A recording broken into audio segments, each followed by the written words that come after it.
नमस्कार, बहुत स्वागत है आपका। मैं हूं आपके साथ सुमित झा। आप देख रहे हैं रिपब्लिक भारत का डिजिटल प्लेटफॉर्म। बिहार विधानसभा चुनाव नजदीक है और उससे पहले ही बिहार की सियासी गलियारे में एक खबर ने हलचल मचा दी। चिराग पासवान बिहार के चुनावी रण में उतरेंगे और इस बात का ऐलान, इस बात की जानकारी चिराग पासवान के बहनोई और सांसद अरुण भारती ने दी है। एक पोस्ट के जरिए उन्होंने बताया कि पार्टी की इच्छा है, पार्टी के कार्यकर्ताओं की इच्छा है कि चिराग पासवान बिहार विधानसभा चुनाव लड़े और वो भी आरक्षित सीट्स नहीं, सामान्य सीट्स। इसका मतलब क्या है? इसके संकेत क्या है? ये किसका खेल चिराग पासवान बिगाड़ेंगे या बनाएंगे और बीजेपी क्या सहज होगी? इन्हीं सवालों पर चर्चा के लिए, समझने के लिए, बारीकी से, गहराई से समझने के लिए हमारे साथ जुड़ रहे हैं वरिष्ठ पत्रकार संजय कुमार जी। बहुत स्वागत है सर आपका रिपब्लिक भारत के डिजिटल प्लेटफॉर्म पर। चिराग पासवान ने चुनाव लड़ने का मन बनाया है, लेकिन सवाल यह है कि इस खबर से परेशानी सबसे ज्यादा किसको होगी? किसका खेल वो बिगाड़ सकते हैं?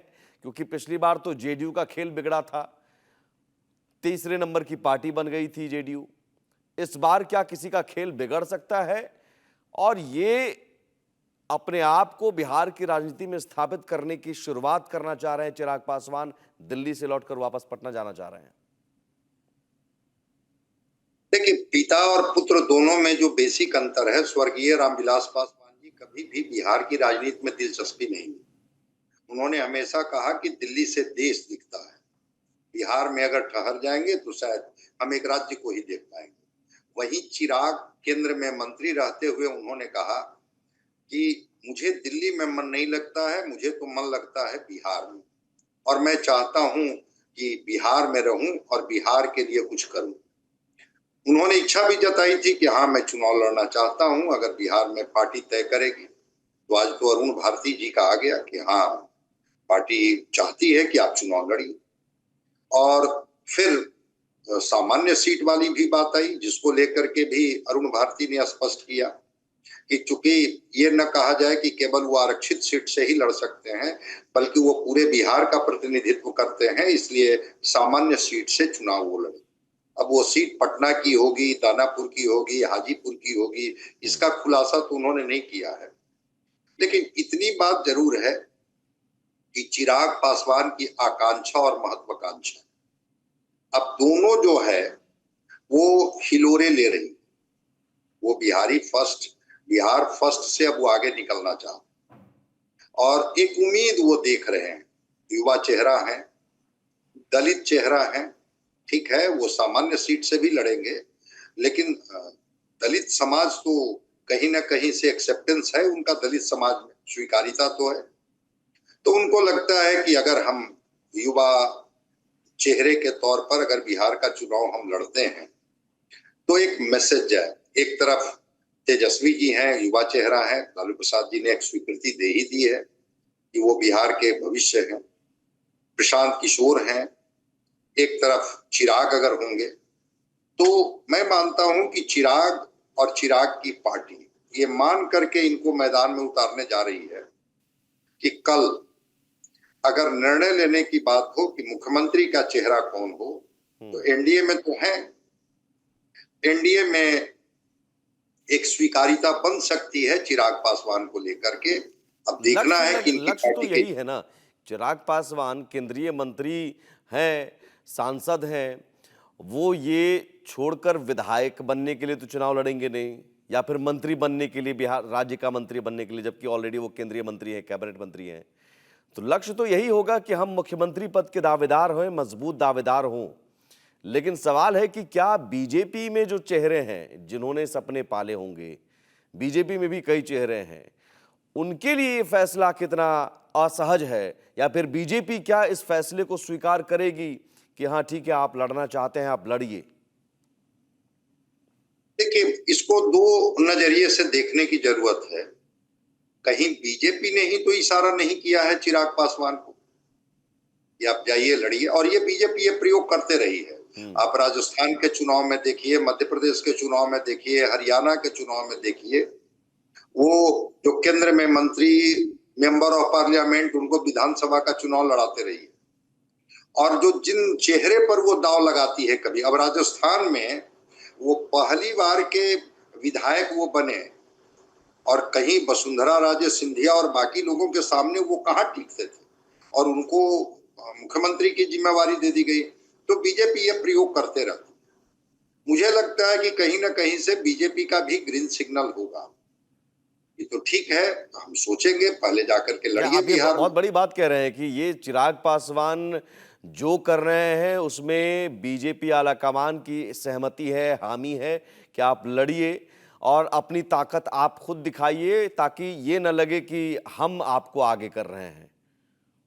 जी जी जी, मैं इसी इसी ये बिंदु पर जो मैं जहां तक सोच पा रहा हूं या समझ पा रहा हूं, और जो बीजेपी के जो दो तरह के पॉलिटिक्स होते हैं, एक पर्दे के बाहर और एक पर्दे के अंदर, और ये प्रयोग बीजेपी करते रही है। कभी आरसीपी सिन्हा भी जब बगावती तेवर अपनाए थे तो उनको टास्क दिया गया था कि जरा घूमिए बिहार और अपनी ताकत दिखाइए कि आपकी ताकत कितनी है, और घूमे और आरसीपी सिंह परफॉर्म नहीं कर पाए, फिर बीजेपी बहुत भाव नहीं दी। चिराग पासवान भी जो लेटरल एंट्री के सवाल पर और भी कुछ कुछ जो निर्णय हुए, कोटा विदिन कोटा के सवाल पर जिस तरह से इन्होंने विरोध जताया था, तो बीजेपी कह सकती है कि ठीक है, आप लड़िए बिहार में, ताकत दिखाइए, कितना जीत सकते हैं आप, और जब जीतेंगे तो सोचा जाएगा, आप भी होंगे। एक दूसरा पार्ट ये होगा कि चूंकि कभी कभी किंग मेकर की भूमिका वाले लोग भी जो होते हैं वो खुद किंग बनने के ये हो जाते हैं।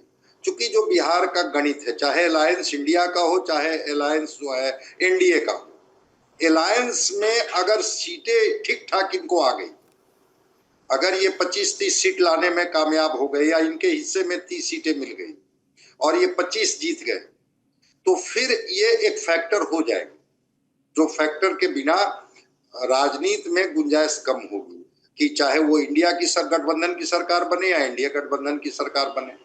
लगा कि चलिए एक प्रयोग करके देखते हैं। लेकिन जो चिराग पासवान को जितना मैं समझता हूं, चिराग पासवान किसी भी तरह का रिस्क लेने की अभी स्थिति में नहीं, इसलिए बिना बीजेपी की सहमति से वो बिहार में विधानसभा चुनाव नहीं लड़ने आएगी। बीजेपी का ग्रीन सिग्नल मिला होगा, ठीक है, आप भी लड़िए, हम भी लड़ेंगे, जेडीयू भी लड़ेगी। अगर आप मजबूत स्थिति में होंगे तो आप पर विचार हो। मतलब चुनाव के बाद की परिस्थिति देखी जाएगी, लेकिन हाँ ये है कि चिराग पासवान अगर चुनाव लड़ते हैं, मैदान में उतरते हैं, तो उसका फायदा अगर सामूहिक तौर पर देखा जाए तो एनडीए को मिलेगा। चिराग पासवान की अपनी लोकप्रियता है, तो बीजेपी की मंशा ये भी रही होगी कि मुख्यमंत्री बाद में देखा जाए। पहले आप अगर इस तरह का माहौल बनता है तो फायदा तो होगा ही, एनडीए को ही मिलेगा फायदा। चिराग पासवान के वोट बीजेपी को भी ट्रांसफर होंगे। निश्चित रूप से भाई, लोकसभा के चुनाव में तो आपने इनका स्ट्राइक रेट देखा कि 5 जो इनको सीटें मिली और ये 5 जीत गए। एक्सेप्टेंस तो इनका है, और जो 19% दलित वोट है, उस दलित वोट पर बीजेपी की नजर है, क्योंकि उनको लगता है कि ये वोट फ्रैक्चर्ड ना हो, ये बटे नहीं। ये कुछ रविदास के नेता हैं वो लेके चले जाएं, कुछ पासवान के नेता हैं वो लेके चले जाएं, कुछ चौधरी लेकर के चले जाएं, कुछ जो हैं वो ये जो रजक जाति के लोग हैं वो लेके चले जाएं, वो 19% मांझी जी कुछ लेके चले जाएं। चिराग पासवान को मैदान में उतारने के पीछे ये मंशा हो सकती है कि वो कंसोलिडेशन हो सके उस दलित वोट का। दूसरी बात, चिराग पासवान के पास खोने के लिए क्या है? चुनाव जीत जाते हैं, तय करना है भाई, लोकसभा के मेंबर रहिएगा कि विधानसभा के मेंबर रहिएगा। लेकिन अगर ये जोश भरने में कामयाब हो जाते हैं और एनडीए कंफर्टेबल मेजॉरिटी में बिहार में आ जाती है, तो बीजेपी को पता है कि हमें कैसे क्या करनी है, इनको कितना प्रमोट करना है और कितना हमको बैलेंस रखना है। तो बीजेपी इस हिसाब से भी चिराग पासवान को कही होगी कि अगर आपको लगता है कि आपकी जमीन बहुत मजबूत है, स्ट्राइक रेट बहुत अच्छा है, लेकिन ये स्ट्राइक रेट तभी अच्छा होता है जब आप बीजेपी के साथ होते हैं। बीजेपी के साथ नहीं होते हैं तो ये स्ट्राइक रेट आपका दिखता नहीं। तो जरा जाइए विधानसभा चुनाव में भी अपनी ताकत दिखाइए, बताइए। और क्या इनकी आपको कुछ लगता है, शर्तें, नहीं ठीक है, सिर्फ यही ऑफर दिया होगा या ऑफर ये भी बीजेपी दी होगी कि अब आप मर्ज ही कर दीजिए बीजेपी में अपने आप को और सीएम कैंडिडेट ही हम बना देते हैं ऑफिशियली? जरूर प्रस्ताव आया होगा, लेकिन चिराग पासवान अगर ये कुछ भी निर्णय लेंगे तो ये चुनाव के परिणाम आने के बाद निर्णय लेंगे। अभी कुछ इस तरह का निर्णय ये नहीं लेंगे, लेकिन हो सकता है कि चुनाव परिणाम आने के बाद कुछ ऐसी परिस्थितियां बने जिन परिस्थितियों में बीजेपी इस तरह का रखे शर्त कि ठीक है, हम सोचेंगे आपके ऊपर, लेकिन आप आ जाइए, हमारी पार्टी में मर्ज कर दीजिए, हमारे चेहरा आप ही हो जाएंगे। अभी बीजेपी इस तरह का रिस्क नहीं लेती, नहीं तो जेडीयू भी धक जाएगी। चूंकि इनके ही सांसद जो आज बयान दे रहे हैं, एयरपोर्ट पर एक जेडीयू के वरिष्ठ नेता से उनकी मुलाकात हुई, वो भी केंद्र में मंत्री हैं, तो उन्होंने बड़ा साफ साफ कहा कि भाई आप तो बीजेपी के खेमे के हैं, बीजेपी डिसाइड करेगी कि बिहार में आपको कितनी सीटें दी जाएगी, हमारे खेमे में तो आप है नहीं। तो बड़ा उन्होंने जिस तरह से कहा एक रूखे स्वर में, तो बड़ा इनको अच्छा नहीं लगा। तो जब ये बीजेपी के खेमे में है तो बीजेपी ये शर्त रख सकती है कि ठीक है, सीटों को लेकर के कुछ हम अपनी सीट भी आपको दे देंगे अगर गठबंधन में सीटें आपको कम मिलती है तो। लेकिन चुनाव के बाद अगर परिणाम बेहतर होगा और अगर आप हमारे चेहरा होंगे तो पार्टी सोचेगी कि आप लेकिन अकेले फिलहाल रहे। अगर उतरने का प्लान बनाया हुआ है, चिराग पासवान ने इस तरह से ऐलान किया, उनकी पार्टी की तरफ से ऐलान किया गया, तो आप कह रहे हैं कि बीजेपी की हरी झंडी के बगैर ये प्लान नहीं बना है और चुनाव में वो उतर नहीं रहे हैं बिना बीजेपी के हरी झंडी के। जरूर सियासी बिसात पर सारे मोहरे बीजेपी ने उतार दिए हैं एक तरह से कि आप सभी लड़िए, लेकिन जिसकी जितनी ताकत उसको उतना ही हिस्सा या फिर उसको उतना ही हक मिलेगा चुनाव परिणामों के आधार पर, चुनाव परिणामों के बाद। और जैसा कि संजय जी कह रहे हैं कि हो सकता है मर्जर पर भी बात बने। ये जरूर है कि बहुत दिलचस्प हो सकता है इस बार का चुनाव। बहुत छोटा जवाब सर, तेजस्वी वर्सेस चिराग एक परसेप्शन तो बन जाएगा, कम से कम परसेप्शन तो बनाने की कोशिश होगी। बिल्कुल, यही बार तेजस्वी जी ने कहा था कि भाई नीतीश कुमार की उम्र देख लीजिए और हमारी उम्र देख लीजिए, तो 18 से 29 साल के बीच में जो युवा हैं उनकी सबसे ज्यादा आबादी देश में अगर कहीं है तो बिहार में है। तो अगर एक तरफ तेजस्वी युवा चेहरे के तौर पर होंगे तो एनडीए के तरफ से एक युवा चेहरा के तौर पर चिराग को भी प्रोजेक्ट करेगी एनडीए।